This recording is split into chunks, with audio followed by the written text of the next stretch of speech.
Uma aula de ferramentas da Web 2 e a gente está trabalhando com o assunto caixas em CSS. Nós vimos que os elementos em CSS estão todos envoltos por uma caixa, né? Deixa eu mostrar aqui para vocês. Deixa eu só me achar. Eles estão todos envoltos por uma caixa e mesmo que essa caixa seja imaginária, né? A gente viu que existem algumas caixas que são imaginárias. A gente não consegue enxergar, mas elas existem ali, né? Por exemplo, se você observar aqui o H1, ele ocupa toda a extensão da linha, né? O H2 ocupa também toda a extensão da linha e o P também ocupa toda a extensão da linha. Então eles são chamados de elementos em bloco, tá? Então tudo que você fizer nesse elemento P, ou no elemento H1, H2 ou H4, eles vão estar, na verdade todos os cabeçalhos, eles vão estar ocupando toda a linha de conteúdo, tá? Aqui também o exemplo do site, né? A gente colocou em cinza, o fundo, a caixa está em cinza, né? Então, uma caixa, né, ela pode ser em bloco, ela pode estar no elemento em bloco, ou ela pode estar no elemento inline, né? Qual a diferença? No elemento em bloco, ele ocupa toda a largura disponível, e aqui eu dou uns exemplos de elementos que são em bloco, né? Elementos inline são elementos que não ocupam toda a linha, por exemplo, a tag MG e a tag A é um exemplo de elemento inline. Então isso é importante na construção do teu site, porque se você observar, o site nada mais é do que uma construção de vários conteúdos, como se fossem peças de quebra-cabeça, onde as peças de quebra-cabeça têm umas peças maiores que ocupam uma linha inteira e peças menores que são peças que ocupam pequenos pedaços. Isso já é o começo da gente montar o nosso website, tá? Então a gente precisa entender que alguns elementos do bloco. A gente terminou a aula passada falando de um exercício que era dos elementos da bateria de carnaval, né?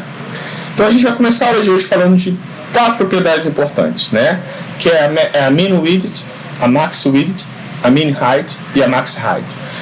Como o próprio nome diz, min e max vem do valor mínimo e do valor máximo, tá?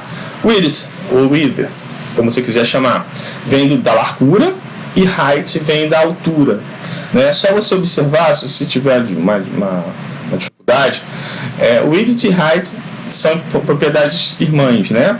Só que o height tem um H aqui da palavra altura. Foi assim que eu memorizei e até hoje sigo memorizando. Então, min height seria a altura mínima e max height, altura máxima. E a mesma coisa vale para o width. Por padrão, uma caixa ela é dimensionada apenas grande o suficiente para conter o seu conteúdo. Para que você defina suas próprias dimensões para uma caixa, você deve usar a altura e propriedades de largura. A altura e a propriedade de largura. A forma mais popular de especificar o tamanho da caixa, a gente já viu que são em pixels, porcentagens ou ms. Tá?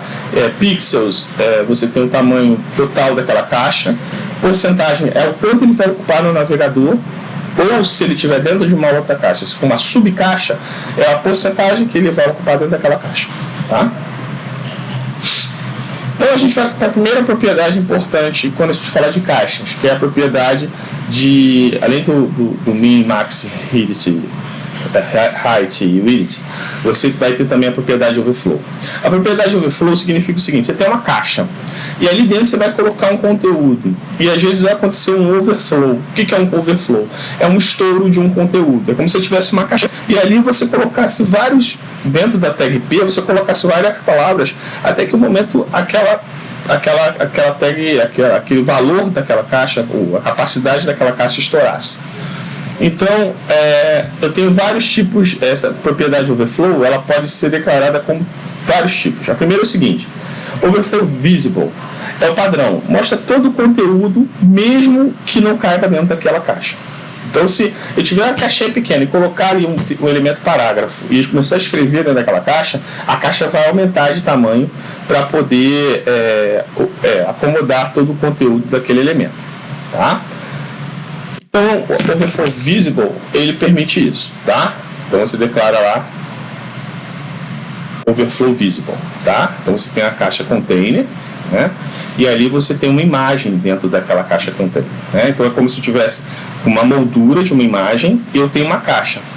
Então, se às vezes a moldura não vai caber dentro daquela caixa, mas a gente, pelo CSS, a caixa aumenta de tamanho magicamente, como um filme de mágica, por exemplo, Harry Potter, onde a caixa vai aumentar para caber aquela imagem, Então, esse aqui eu preciso declarar a propriedade overflow como visible.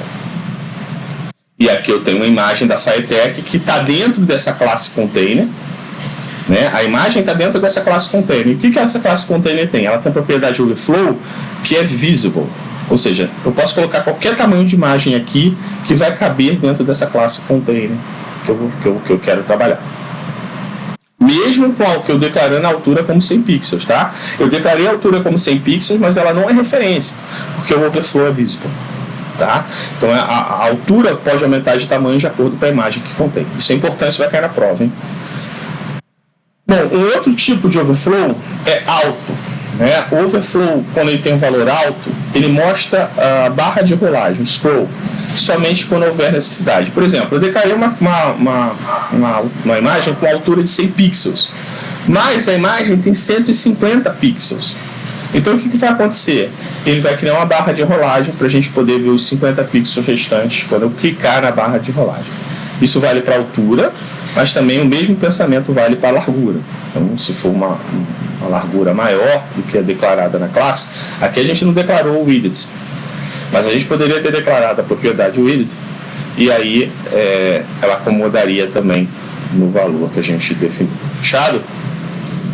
Próximo elemento. O elemento que a gente usa, scroll. Então, ele mostra a barra de rolagem para exibir todo elemento que está dentro do elemento pi. Então, o elemento pi, quem é? Classe container. E quem é que está na classe container? Eu tenho um nó lá da minha árvore DOM, que é a classe container. Quem está dentro da classe container? A imagem. Está aqui, ó. A imagem, correto? Então, dentro da classe container, o overflow é scroll. Então, ele vai mostrar essa barra de rolagem independentemente do tamanho da imagem. Vai sempre aparecer aquela barra de rolagem ali. Por quê? Porque a minha caixa ela tem um atributo, um valor scroll. Então ele já vem com aquela barra de rolagem. Fechado? Isso é muito interessante você pensar nisso. Bom, outra propriedade é o overflow hidden. O que o overflow hidden faz? Ele mostra apenas o conteúdo que caiba no elemento pi. Então, se você ultrapassar o tamanho daquela imagem, parte da imagem será escondida. Tá? Hidden em inglês é escondido. Tá? Então ele esconde, ele corta somente a imagem na dimensão da caixa. Tudo bem? Observação, a propriedade overflow somente faz sentido quando você especifica o tamanho do elemento pi, que é o que está feito aqui. Ó. Tá? Então se você colocou aqui o overflow hidden e não colocou nenhum valor para altura nem para largura, né, isso não faz sentido. Tá? Então o overflow tem a ver com as propriedades quando o elemento que está dentro do elemento pi é um elemento que não cabe ali dentro, um elemento que ultrapassa os valores do elemento pi.